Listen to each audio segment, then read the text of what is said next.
এটা কোনো মুমিনের পরিচয় হতে পারে না, এটা কোনো মুসলমানের পরিচয় হইতে পারে না। তুমি গত 3 মাস নামাজ পড়ো 5 ওয়াক্ত, আজকে 1 ওয়াক্ত ছুটে গেছে, হইতে পারে। তুমি প্রতিদিন নারীর থেকে চোখ নামাও, আজকে হঠাৎ চোখ পড়ে গেছে, এটা হতে পারে। তুমি সব সময় সুন্দর করে কথা বলো, আজকে হঠাৎ জিদ্দের কারণে গালি দিয়ে ফেলছো, এটা হতে পারে।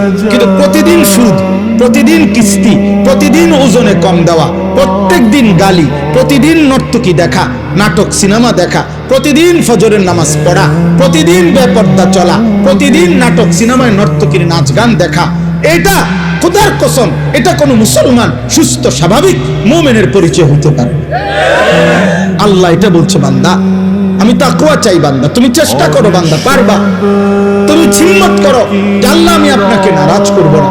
আল্লাহ বলেন 11 মাস যদি তুমি কষ্ট করে আমি আল্লাহর হুকুম পালন কমও করে থাকো তো ঠিক আছে, যাও আমি আল্লাহ আরো কমাইয়া দিলাম।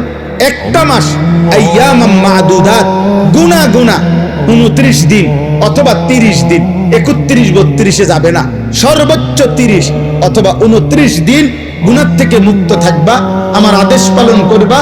রমজানের চাঁদ উঠবে, আবার ঈদের চাঁদ উঠবে, 30 দিনের ভিতরেই একটু যদি কেয়ারফুল হয়ে তুমি আমার হুকুমের উপরে চলো, আমি আল্লাহ ওয়াদা দিলাম 1 মাসেই 30 দিনেই আমি তোমারে মুত্তাকি বানিয়ে দেব, জান্নাত দিয়ে দেব।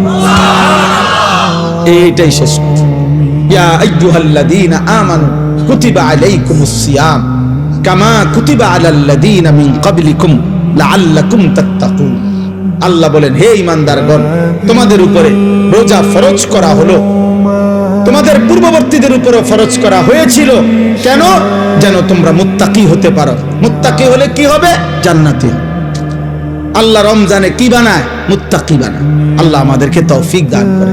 একটা কিশোর যুবক ছেলে প্রস্তুতি নাও, হিম্মত করো আব্বা, হিম্মত করো, নিজেরে নিজে নষ্ট করে দিও না।